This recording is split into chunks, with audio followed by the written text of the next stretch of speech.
श्री स्वामी समर्थ। तुम्हा सर्वांचे आपल्या यूट्यूब चॅनलवरती मी अगदी मनापासून स्वागत करते। तुमच्या मनातील सर्व चांगल्या इच्छा स्वामी महाराज पूर्ण करोत हीच स्वामींच्या चरणी प्रार्थना करते आणि आजच्या व्हिडिओला सुरुवात करते। उद्या आहे 21 सप्टेंबर आणि सध्या सुरू आहे पितृपक्ष। उद्या आहे पितृपक्षातील संकष्टी चतुर्थी। तर उद्याच्या दिवशी आपल्याला एका पानाचा उपाय करायचा आहे। सकाळीच आपल्याला एक पान जे आहे तर ते घरी घेऊन यायचं आहे। आता हा उपाय कसा करायचा तर हेच आपण पाहणार आहोत, पण त्यापूर्वी तुम्ही जर चॅनलवरती नवीन असाल, पहिल्यांदाच माझे व्हिडिओ पाहत असाल तर चॅनलला सबस्क्राइब करा। व्हिडिओ माहितीपूर्ण वाटल्यास व्हिडिओला सुद्धा लाईक करा। या दिवशी सकाळी लवकर ब्रह्ममुहूर्तावरती उठावे, आपले स्नान वगैरे करावे आणि त्यानंतर आपल्याला गणपती बाप्पांची विधिवत पूजा करायची आहे। गणपती बाप्पांना पंचामृताने अभिषेक करायचा आहे। तुमच्याकडे मूर्ती नसेल तर गणपती बाप्पांचा जो फोटो आहे तर तो स्वच्छ पुसून त्याची पूजा करायची आहे। त्या फोटोला तुम्हाला हार सुद्धा घालायचा आहे। तुम्ही दुर्वांचा हार घालू शकता, जास्वंदीच्या फुलांचा सुद्धा हार घालू शकता। बाप्पांची आरती करायची आहे, नैवेद्य दाखवायचा आहे आणि तुम्हाला एक अतिशय प्रभावी असा उपाय सुद्धा करायचा आहे। घरामध्ये एक पान जे आहे तर ते घेऊन यायचं आहे।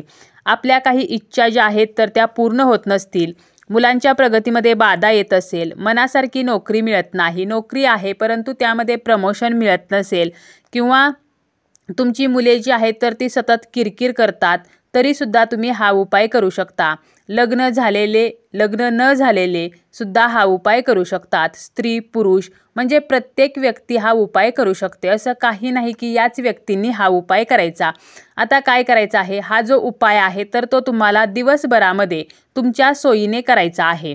अगदी वृद्ध व्यक्ती जरी असेल किंवा एखादं शाळेमध्ये जाणारं मूल असेल तर ते सुद्धा हा जो उपाय आहे तर तो नक्कीच करू शकतात। आणि या उपायासाठी आपल्याला एक पान जे आहे तर ते घरी आणायचं आहे। हे पान म्हणजे आपल्याला जास्वंदीचं पान घरी घेऊन यायचं आहे। आता हे पान आणताना आपल्याला काय करायचं आहे तर लाल जास्वंदीचेच पान आणायचे आहे। लाल रंगाचे जास्वंदीचे फूल जे आहे तर ते बाप्पांना खूप प्रिय आहे, त्यामुळे आपल्याला लालच जास्वंदीचे पान आणायचे आहे।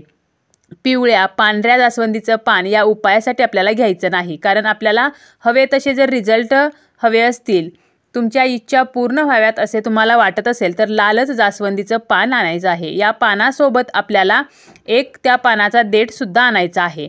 पान आणताना ते देठासह असावे याची सुद्धा आपल्याला काळजी घ्यायची आहे, किंवा तुम्ही 2 पाने आणू शकता। आपल्याला या उपायासाठी जास्वंदीच्या पानाचा देठ सुद्धा लागणार आहे, त्यामुळे 2 पाने आणलीत तरी सुद्धा चालतील। आता घरी आल्यानंतर तुम्हाला काय करायचं आहे, तुमच्या देवघरासमोर ज्या ठिकाणी तुम्ही बाप्पांची पूजा केलेली आहे तर त्या ठिकाणी आसन घेऊन बसायचं आहे। तुपाचा दिवा लावायचा आहे। ऑलरेडी जर तुमच्या देवघरामध्ये तुपाचा दिवा असेल तर मग तुम्हाला पुन्हा दिवा लावण्याची आवश्यकता नाही। आणि यानंतर तुम्हाला गणपती बाप्पांसमोर एक लाल रंगाचं कॉटनचं कापड ठेवायचं आहे। तसेच आपल्याला यासाठी 21 दुर्वा सुद्धा लागणार आहेत। तर असं हे जास्वंदीचं पान, जास्वंदीच्या पानाची एक काडी आणि 21 दुर्वा, तर हे साहित्य आपल्याला लागणार आहे। थोडंसं कुंकू सुद्धा लागणार आहे। त्यानंतर तुम्ही जेव्हा बाप्पांसमोर बसणार आहात, स्वतःला आसन घेऊन बसा, स्वतःला हळदी कुंकू लावा आणि तुम्हाला काय करायचं आहे, एक तामण घ्यायचं आहे। त्या तामणामध्ये हे पान ठेवायचं आहे आणि आपल्याला हे पान स्वच्छ पाण्याने धुवून घ्यायचं आहे। तुमच्याकडे गंगाजल असेल तर या पाण्यामध्ये थोडंसं गंगाजल टाकायचं आहे। यानंतर आपल्याला काय करायचं आहे, हे पान एका स्वच्छ कपड्याने कोरडं करून घ्यायचं आहे आणि थोडंसं कुंकू घ्यायचं आहे। हे कुंकू ओलं करून घ्यायचं आहे आणि आपल्याला या जास्वंदीच्या पानाची आपण जी काडी आणलेली आहे तर त्या काडीचा वापर करून आपली जी काही इच्छा आहे तर ती या पानावरती एका शब्दामध्ये लिहायची आहे। बघा, जास्वंदीची काडी घ्या किंवा तुम्ही दुर्वाची काडी जरी घेतली तरी सुद्धा चालेल, परंतु इच्छा लिहिताना इच्छा खूप मोठी लिहायची नाही। 1 ते 2 शब्दामध्ये इच्छा लिहायची आहे। मग तुमची इच्छा काहीही असू शकते, जसं की घरात पैसा येत नाही तर तुम्हाला या पानावरती लिहायचं आहे धन किंवा पैसा किंवा आर्थिक स्थैर्य। तुम्हाला जर नोकरी हवी असेल तर नोकरी लिहा। मनासारखे जर मार्क्स मिळत नसतील, एखादा विद्यार्थी हा उपाय करतोय आणि मनासारखे मार्क्स मिळत नाहीत तर शैक्षणिक प्रगती असं लिहा। नोकरीमध्ये प्रमोशन हवं असेल तर प्रमोशन लिहा, किंवा तुम्हाला जर आरोग्याच्या काही समस्या असतील तर आरोग्य असं लिहा। संपत्ती, संतती, समाधान, तर अशी जी इच्छा पूर्ण व्हावी असे तुम्हाला मनापासून वाटते ती इच्छा या पानावरती लिहायची आहे। फक्त इच्छा जी आहे तर ती कोणाचेही नुकसान करणारी नसावी याची काळजी घ्यायची आहे, कारण इतरांचं नुकसान करणारी इच्छा गणपती बाप्पा कधीही पूर्ण करणार नाहीत। यानंतर इच्छा लिहून झाल्यानंतर आपल्याला काय करायचं आहे, तर हे जे पान आहे तर ते आपल्या ओंजळीमध्ये घ्यायचं आहे. पानाचा देठ जो आहे तर तो गणपती बाप्पांकडे येईल अशा पद्धतीने ओंजळीमध्ये घ्यायचा आहे. आणि यानंतर आपली जी इच्छा आहे तर ती गणपती बाप्पांना सांगायची आहे की माझी अमुक अशी इच्छा आहे, आणि आपल्याला प्रार्थना करायची आहे की बाप्पांनी ही इच्छा पूर्ण करावी. आणि हे जे पान आहे तर ते आपल्याला आपण जे लाल कापड अंतरलेलं आहे तर त्यावरती ठेवायचं आहे.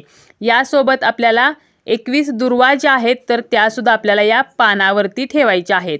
आता ह्या दुर्वा ज्या आहेत तर त्या कशा ठेवायच्या, तर तुम्हाला काय करायचं आहे, 21 दुर्वा ज्या आहेत तर एक दुर्वा उजव्या हातामध्ये घ्यायची.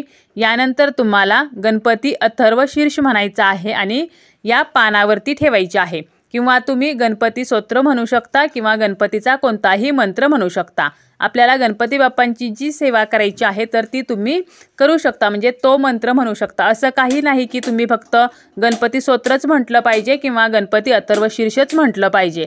तुम्हाला जे जमेल तर ते म्हणा आणि ही दुर्वा त्या पानावरती ठेवा. तर असं आपल्याला 21 दुर्वा एक एक करत, एक वेळेला एक दुर्वा घ्यायची, गणपती अथर्व शीर्ष म्हणायचं, ठेवायची. दुसरी दुर्वा घ्यायची, गणपती अथर्व शीर्ष म्हणायचं, ठेवायची. तर असं 21 वेळेला गणपती अथर्व शीर्ष म्हणत या 21 दुर्वा आपल्याला त्या पानावरती ठेवायच्या आहेत. आणि त्या लाल कपड्यामध्ये आपल्याला हे पान आणि दुर्वा ज्या आहेत तर त्या गुंडाळायच्या आहेत, म्हणजे बांधायच्या आहेत. त्याची पोटली आपल्याला तयार करायची आहे. आणि यानंतर काय करायचं आहे, तर आपल्याला जवळच्या गणेश मंदिरामध्ये जायचं आहे.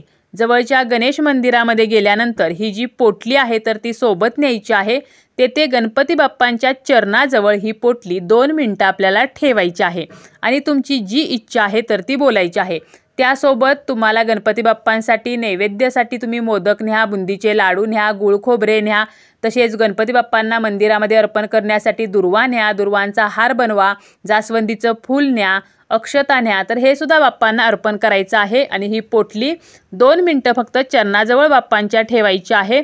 आणि जर तुम्हाला गणपती बाप्पांच्या चरणाजवळ जाता आलं नाही, एखाद्या मंदिरामध्ये बाप्पांच्या चरणाजवळ जाऊ देत नाही, तर असं असेल तर तुम्हाला काय करायचं आहे, ज्या ठिकाणी तुम्हाला पॉसिबल होईल तिथे गणपती बाप्पांसमोर ही पोटली 2 मिनिटं ठेवायची आहे.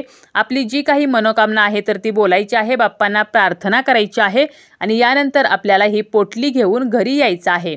घरी आल्यानंतर आपल्याला काय करायचं आहे, ही जी पोटली आहे तर ती आपल्याला तिजोरीमध्ये ठेवायची आहे किंवा ज्या ठिकाणी तुम्ही पैसे ठेवता त्या ठिकाणी ठेवा. तुमची एखादी इच्छा जर मुलांसाठी असेल तर मग मुलांच्या अभ्यासाच्या खोलीमध्ये ही जी पोटली आहे तर ती ठेवायची आहे. आणि एखाद्या विद्यार्थ्याने हा उपाय केला तर मग त्याने त्याचा अभ्यासाचं जे टेबल असेल तर त्या ठिकाणी ही पोटली एका बाजूला ठेवायची आहे. आणि प्रत्येक संकष्टीला हा उपाय करायचा आहे.